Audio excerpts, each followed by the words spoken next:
I'm Damien Fowler. And I'm Eileen Liffring. And welcome to this edition of The Current Podcast. This week, we're delighted to talk with Jonathan Stringfield, VP of Global Business Research and Marketing at Activision Blizzard. Activision Blizzard made headlines in October. Microsoft closed its $69 billion deal with the gaming company, the home of legendary games like Candy Crush, Call of Duty, and World of Warcraft. Activision says it's ready for the next chapter as part of the Microsoft family. As well as being a VP at the company, Jonathan is also the author of Get in the Game, an essential guide for marketers and execs who want to integrate their brands with modern games and esports. Published in 2022 by Wiley.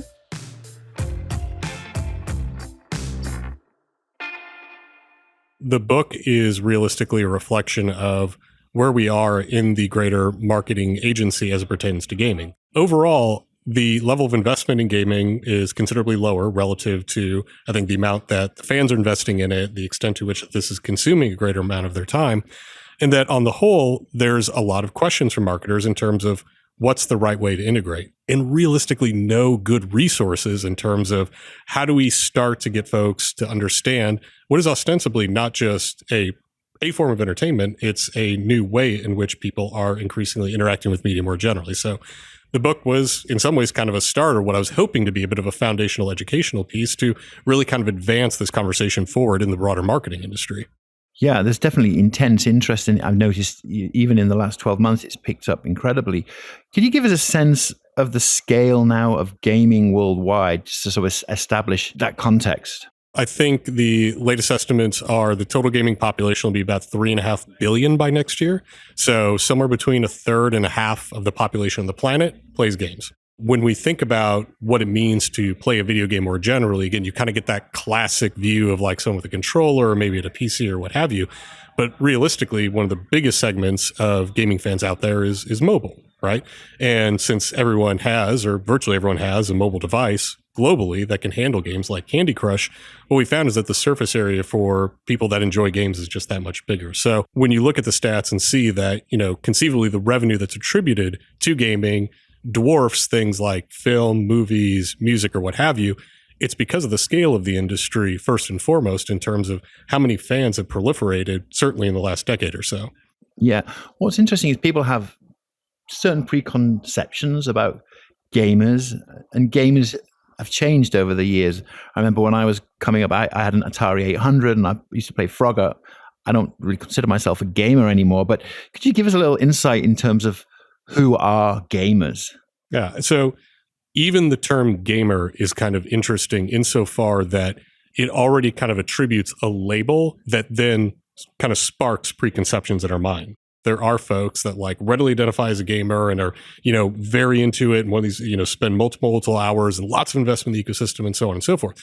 But then there's just as many, actually many more folks who don't necessarily consider themselves a gamer, but they definitely play video games, right? And a lot of it is on mobile phones, but then some of these same folks do on consoles and PC and what have you. And one of the biggest trends we'll continue to see in the gaming industry broadly is that we're really looking at a world where we're trying to make sure that the experiences that we provide can be accessed on virtually any device.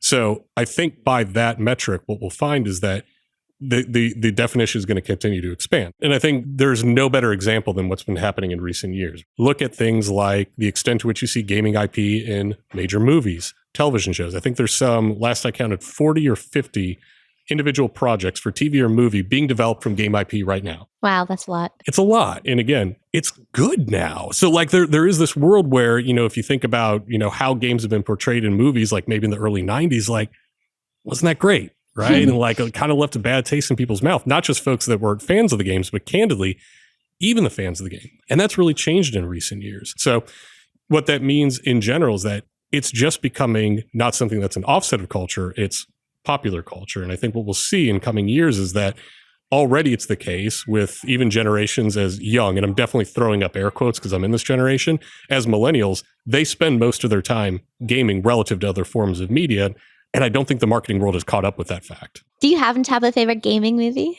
Honestly, at this point, I do have a lot of heart for the old ones from the 90s, just because, that's what I grew up with. I think the one that really kind of spoke to me personally is actually the Warcraft movie, because at that point, by the time that movie came out, I'd been playing Warcraft for a decade at least. And again, I'm not alone. That's a very common behavior seen. So again, think about Super Mario Brothers, any of these other movies, folks are coming to this with the intention and with the knowledge that they've been engrossed in those worlds for 10 years, 20 years, sometimes 30 years. They're going to have expectations in terms of how that's portrayed in that media. And you mentioned it's very much like a family kind of affair. One of the most interesting insights we saw on your site is that actually like 1 in 5 gamers are actually made up of women with children. So would you say mom's got game? Mom definitely has game, and parents have game. And with that whole concept of how gaming is increasingly encroaching upon modern culture is that you now have folks who have basically been playing video games their entire life, have kept up with the hobby throughout, and now we have homes and mortgages and kids and a bad hip and things like that. Like, we are the principal shoppers in the household. And then we share that with our children. So both of my kids, they are big time gaming fans. And again, probably a lot of my influence on that. But even now I have one that's off to college and we can still hang out, right? Because we can hang out in virtual worlds. And again, I think there's something powerful about that. Activision has some of the world's most iconic, most played games: Candy Crush, Call of Duty, World of Warcraft. I know myself, I'm a big Candy Crush player, play it every day on the subway. Can you give us a sense of how and why these games prove so compelling? So on the one hand, almost all of the games you just mentioned have been around for decades, whether it's like really novel and interesting mechanics like Candy Crush, whether it's something like social connectivity from a game like World of Warcraft, whether you're just really interested in the story of the world like something like Diablo. There's been something within those games that speaks to folks, right? And it speaks to them in such a way that, again, when you think about media in general that we get engrossed in, that we become fans in, it's something that we develop a lot of affinity for. And what's different, I think, for something like a video game is that, you're not just watching a protagonist. In many cases, you are the protagonist. You are impacting and have agency within that world. So the extent to which that you can form connectivity with that media, it's going to be so much greater. And then again, you layer on other fans that are participating with it, your connection with them. And, you'll hear stories about people that have been playing World of Warcraft that made lifelong friends. They met their wife. They got married through the game. They got married in the game even. And again, I think it's easy to kind of sit back and be like, wow, that's kind of weird. But if that is the basis of your relationship, if you met your partner and participated and had adventures and shared stories with them for 10 years, 15 years, then yeah, it's meaningful. I think these are the types of connections that folks are not quite in tune with yet, but it speaks to how much this type of media tends to affect its fandom. From a marketing point of view, what does it mean to have access to premium gaming experiences? And what kind of research do you do around this to define that concept? I mean, I think first of all, I think we can take the step back that premium is by far the most abused word in all of advertising, sure right? Straight up, right? And again, I think that it's hard to find hard and fast rules in terms of what does or does not constitute it. But in my mind, what I think will always tend to be the case is you'll see that on the one hand, it's these games that have large followings. And realistically, one of the parts that I find most edifying about my job is that, these are household names. Right? Even if you don't really play video games, you have heard of Call of Duty, you have heard of Warcraft, you have heard of Candy Crush. So there is definitely a qualitative and quantitative difference for games of that type relative to others where there might be experience. And again, that isn't to say that there's a big differentiation or that folks shouldn't explore all kinds of places within the gaming environment. But I think it is important to understand that particularly in these premium experiences, one, a lot of love and care goes in on the development side. And then two, the fans have a lot of love and care for those environments as well. So what we've found in terms of research that we've done, both as it pertains to how our players think about these experiences or what have you, is that they realistically see that brands, when integrated into these titles that are kind of like the more household name premium games, they start to associate the same type of feelings that they have for the game to the brand, which is, again, almost entirely the point, right?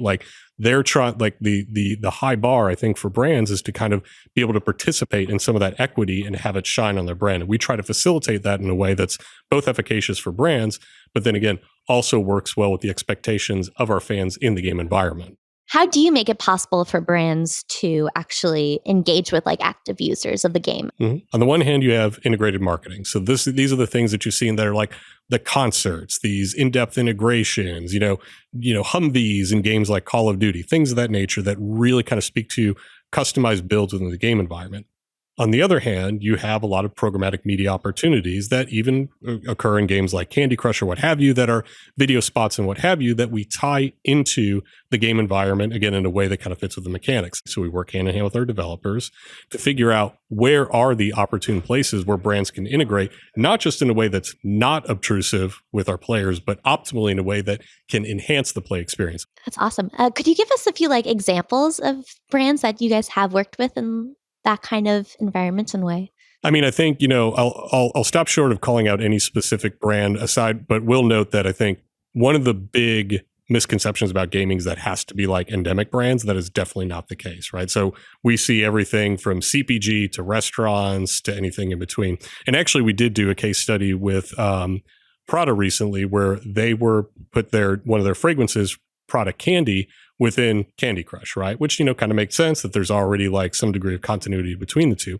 And interestingly, for Prada Candy, it is a fragrance that has existed for a while. So it's not a new extension. It had been out on market, but then they wanted to kind of reinvigorate it. They integrated in Candy Crush. We did like an interactive game for players to like you look and search for the fragrance on there. And then it linked to their site where they could pull out a sample, and they went through all their samples almost instantly, right? So it's something that like, because it resonated that well with the game, it's something that, the fans were really attracted to, and I think really drove great results for Prada Candy in that case. What does your research tell you about where people are playing these games? I know there's a split between mobile and console gaming. The vast majority of game activity happens on mobile. So it's not only that we have, titles like Candy Crush, which have ostensibly been mobile since mobile gaming was a possibility. We're also bringing a lot of our other franchises to mobile environments. So Call of Duty Mobile is a great example, Diablo Immortal. We really want to take all these franchises that were historically console specific and bring them to mobile environments. Now, what's going to be, I think, really interesting is that gaming is increasingly going to be a hobby that is divorced from gaming devices. And by that, what I mean is through cloud technologies, through increasing speeds on mobile, what we'll find is that virtually anywhere that there's a screen that's smart, there's probably going to be an opportunity to play a game. And that's where I think we'll continue to see kind of the overall rise of the ecosystem, insofar that the easier it is for folks to access these experiences, the more opportunities it gets to build that audience. So I think what you'll find is that, some of the biggest franchises won't just be relegated to console or PC. They'll continue to go more mobile, but then eventually they're just going to go to any screen that has an internet connection. I think that'll be a really interesting shift for the industry. Yeah, I see. Activision asserts that gaming drives community, authenticity, and engagement. How would you say that's possible, and why does it matter to potential advertisers? Fandoms are created around shared love of a form of media. And on the one hand, you have a group of folks that are substantively interested in a given form of media, in this case, a game, many of them with social features in them, right? So like World of Warcraft, Call of Duty, these are all social games. You speak with your teammates. But even those that don't actually have social connectivity built in, Candy Crush is a great example. There's still a huge fandom of Candy Crush fans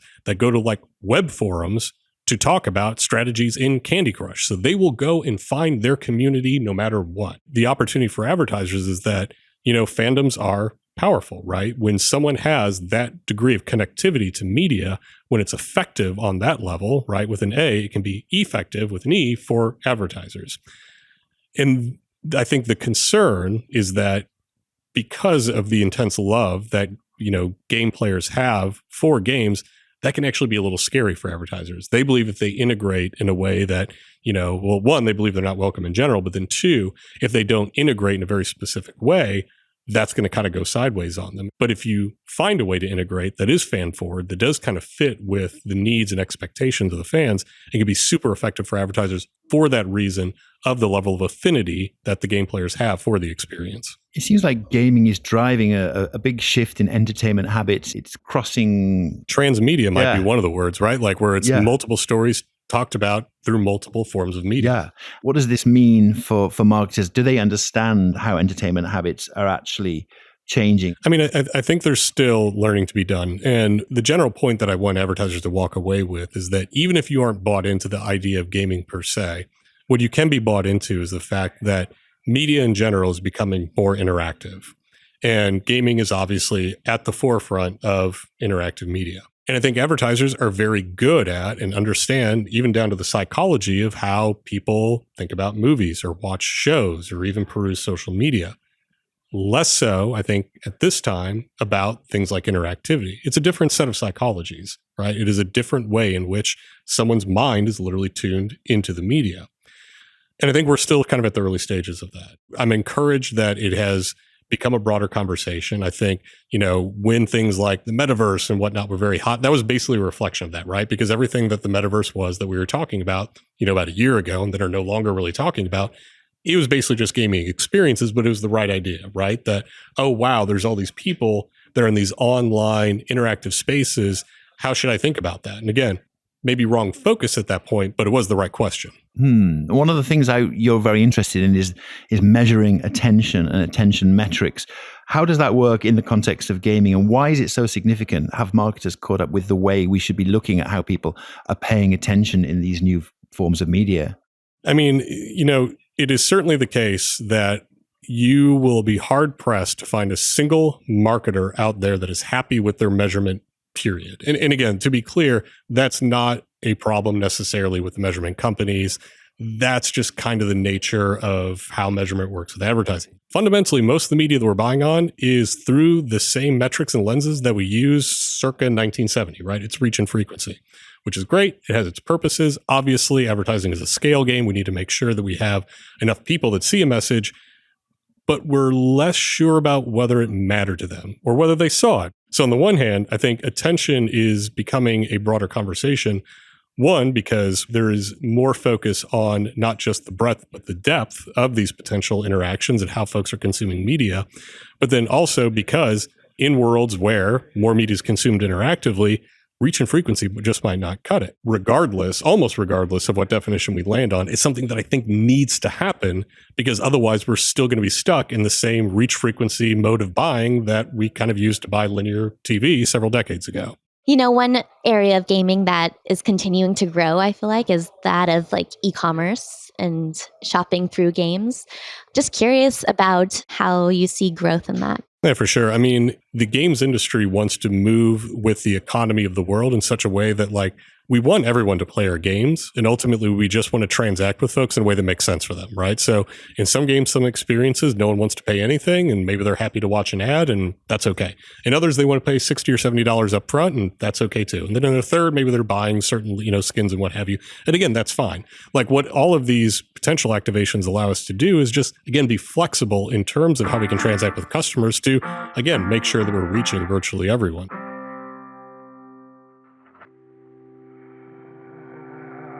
And that's it for Season 7 of the current podcast. We'll be back soon for a new season with more great conversations with the world's leading marketers. The current podcast is produced by Wonder Media Network. Our theme is by Love and Caliber. The current team includes Chris Berklier and Kat Fessy. And remember, the general point that I want advertisers to walk away with is that even if you aren't bought into the idea of gaming per se, what you can be bought into is the fact that media in general is becoming more interactive. And gaming is obviously at the forefront of interactive media. And if you love this podcast, be sure to subscribe and leave a review. While you're at it, check out our other show, The Current Report, our weekly roundup of what's happening in the world of digital media. I'm Damien. And I'm Elise. We'll see you soon.